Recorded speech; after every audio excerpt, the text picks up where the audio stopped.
ce geste de toi viendra mon secours.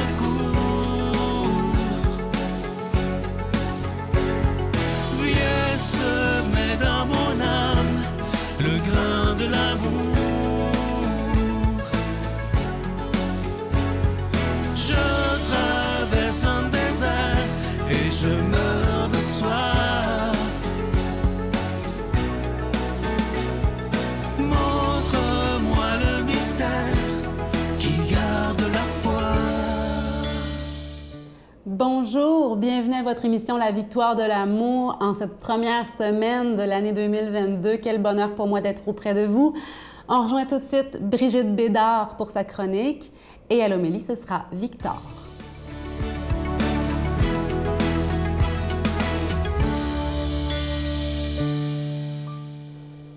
Bonne année tout le monde! J'espère que vous avez bien fêté, là, puis que peut-être vous avez des petits regrets.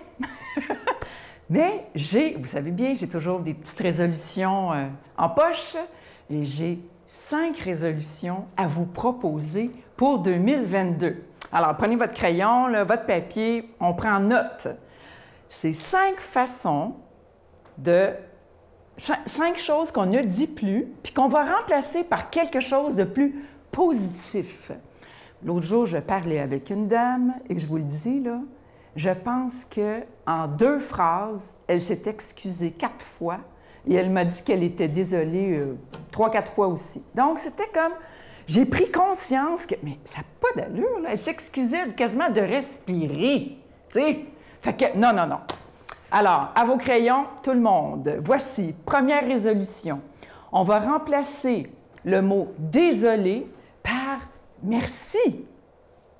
Première résolution.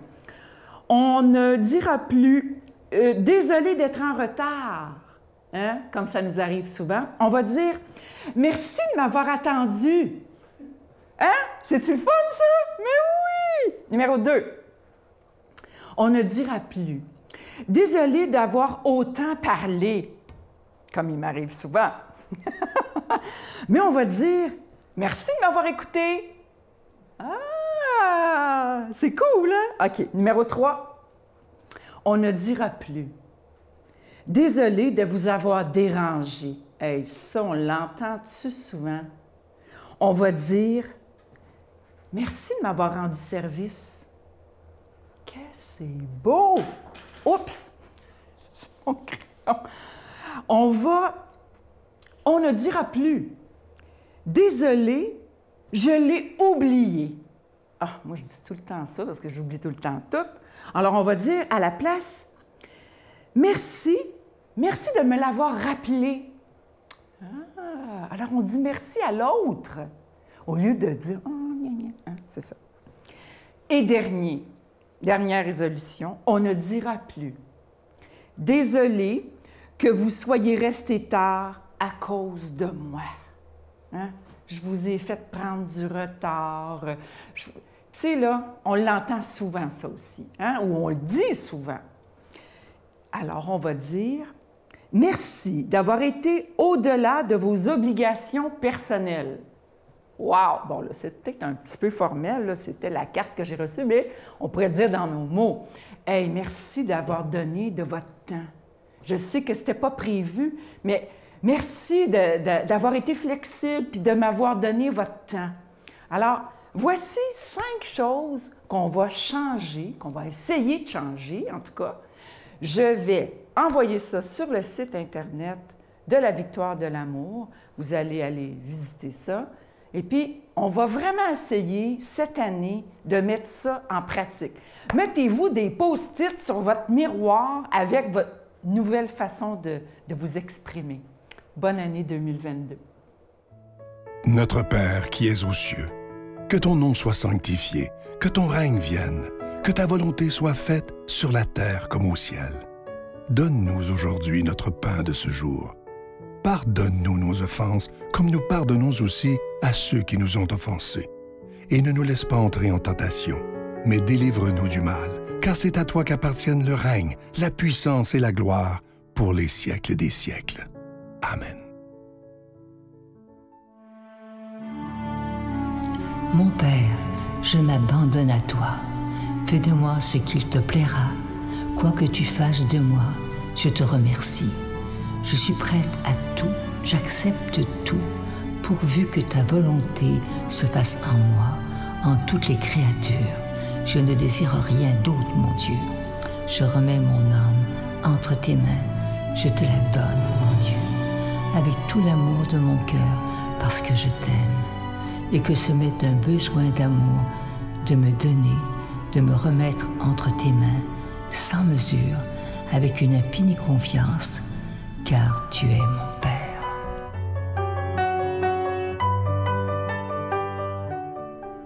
Je suis tellement content de vous parler de ce magnifique cadeau du mois de janvier, une belle exclusivité de la Victoire de l'amour. Il a été fabriqué pour la Victoire de l'amour. Il s'agit du chapelet de l'espérance. Il est en cristal bleu et il est déjà béni et vous allez beaucoup l'aimer. En vrai, il est absolument magnifique. Je vous rappelle que vous le recevrez avec un don de 25 $ et si vous en voulez deux, avec un don de 40 $.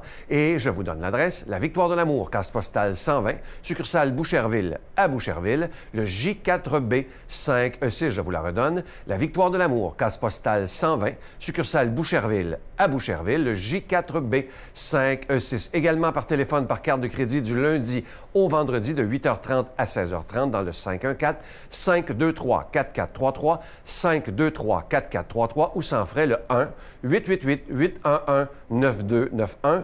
1-888-811-9291 et aussi sur notre site Internet. Vous savez que c'est une façon très rapide, sécuritaire et efficace de faire votre don. C'est le www.lavictoiredelamour.org. Alors, je vous rappelle ce magnifique cadeau du mois, le chapelet de l'espérance. Il est en cristal bleu et il est déjà béni. Ça se donne vraiment bien en cadeau. Et je vous rappelle aussi que sur notre site Internet, vous pouvez aller voir toute la liste des cadeaux qui sont encore disponibles. Parfois, il y a des gens qui pensent que quand le mois est fini, c'est plus disponible. Non, non, non, non. Les autres cadeaux, quand il en reste, sont disponibles toute l'année, tant qu'il en reste. Alors, allez voir sur notre site Internet et allez dans la section cadeaux et vous allez tout voir ce qu'il y a de disponible. Je vais prendre le temps de vous dire des milliers de fois de merci pour tout ce que vous faites pour la Victoire de l'amour, parce que sans vous, cette émission, elle ne pourrait pas exister depuis bientôt 27 ans.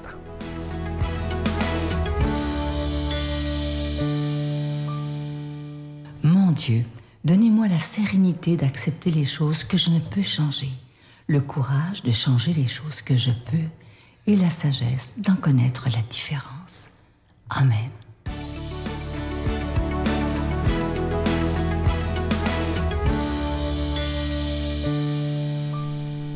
Aujourd'hui, l'Église nous propose de méditer un passage de l'Évangile selon saint Marc. En ce temps-là, Jésus vit une grande foule. Il fut saisi de compassion envers eux, parce qu'ils étaient comme des brebis sans berger. Alors il se mit à les enseigner longuement. Déjà l'heure était avancée. S'étant approché de lui, ses disciples disaient : « L'endroit est désert et déjà l'heure est tardive. Renvoie-les, qu'ils aillent dans les campagnes et les villages des environs s'acheter de quoi manger. » Il réplique : « Irons-nous dépenser le salaire de 200 journées pour acheter des pains et leur donner à manger ?» Jésus leur demande : « Combien de pains avez-vous ? Allez voir. » S'étant informés, ils lui disent : « 5 et 2 poissons. » Il leur ordonna de les faire tous asseoir par groupes sur l'herbe verte. Ils se disposèrent par carrés de 100 et de 50. Jésus prit les pains, les 5 pains et les 2 poissons, et levant les yeux au ciel, il prononça la bénédiction et rompit les pains. Il les donnait aux disciples pour qu'ils les distribuent à la foule. Il partagea aussi les 2 poissons entre tous. Ils mangèrent tous et ils furent rassasiés. Et l'on ramassa les morceaux de pain qui restaient, de quoi remplir 12 paniers, ainsi que les restes des poissons. Ceux qui avaient mangé les pains étaient au nombre de 5000 hommes. Dans ce passage-là, il y a plusieurs choses que je trouve frappantes. D'abord, on nous dit « Il fut saisi de compassion envers eux parce qu'ils étaient comme des brebis sans berger. » Les gens viennent écouter, en fait. Au milieu des occupations, des soucis, au milieu des joies aussi, au milieu de tout le mouvement de nos journées, les gens ont toujours soif de vérité. Alors quand quelqu'un dit des choses percutantes, ils viennent écouter. Évidemment, on cherche tous la vérité. Alors quand on y goûte, quand on en a un peu, eh ben on en veut plus. Et on peut tout laisser tomber au point de partir une journée, voire plus, loin de la maison sans manger. Parfois, il peut nous arriver aussi de perdre un peu espoir face à toutes sortes de nouveautés divertissantes. Toujours plus de jeux, toujours plus d'applications, de réseaux sociaux, et dessus, des inventions pour nous y faire rester le plus longtemps possible. Alors, on peut arriver à se dire, mais face à cette vague de l'immédiat, face à tout ce qui arrive de divertissant et qui prend toujours plus de place, est-ce que vraiment on oublie le plus important ? Est-ce qu'on cesse toute vie intérieure pour ne se nourrir que de divertissement ? Est-ce qu'on oublie la réflexion ? Est-ce qu'on oublie la méditation, la prière, le goût de l'effort ? Je pense que tout ça, c'est un danger bien réel. Mais rien n'est perdu pour s'accrocher à ce qui compte vraiment. J'ai l'impression que ce passage de l'Évangile, là, nous le rappelle. On a en nous, de base, un attrait naturel pour la sagesse, pour la vérité. Même en plein divertissement, on cherche, on creuse, on veut dans tous les cas du sens. On veut en fait, du solide, du concret dans notre vie. Alors je te lance un défi, à toi qui m'écoutes là. Juste après avoir dit une deuxième chose. Ce qui me touche ici aussi, c'est cette préfiguration de l'Eucharistie. Jésus, il prend le pain, le bénit, le rompit et il le donne à ses disciples. Et à tous ceux qui veulent en prendre aussi sans limite. Dans ce miracle, on a l'acte qui est mêlé à la parole. Jésus, il bénit, c'est la parole, et il le donne en le multipliant. C'est l'accomplissement de la parole, et ça fait un miracle. Quand on prie Dieu, quand on lit aussi ce qu'il dit dans la Bible, c'est la parole. Et alors ne sous-estimons pas l'effet que peut avoir une parole quand elle est dite avec toute la confiance dont on est capable. Donc voilà le défi que je te propose. Arrête-toi quelques secondes, maintenant, tout de suite, et, même mute si tu veux, et répète juste après moi. Jésus, tu dis que tu es là, et je veux y croire. Remplis ma vie, et que je le vois ou non, comble-moi de tout ce que tu veux me donner. C'est un défi.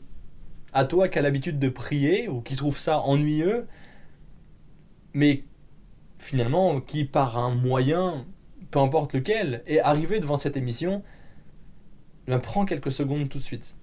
Tu rateras finalement que quelques secondes de ce qui va suivre, donc pas grand-chose en comparaison avec tout ce que tu pourrais gagner de Dieu. Poursuis cette prière autant de temps que tu veux, si tu veux la poursuivre, mais vois la parole pleine de foi s'accomplir. Mets mute et répète. Jésus, tu dis que tu es là, je veux y croire. Remplis ma vie et que je le vois ou non, comble-moi de tout ce que tu veux me donner. Au nom du Père et du Fils et du Saint-Esprit. Amen. Je vous salue Marie, pleine de grâce. Le Seigneur est avec vous. Vous êtes bénie entre toutes les femmes, et Jésus, le fruit de vos entrailles, est béni. Sainte Marie, Mère de Dieu, priez pour nous pécheurs, maintenant et à l'heure de notre mort. Amen.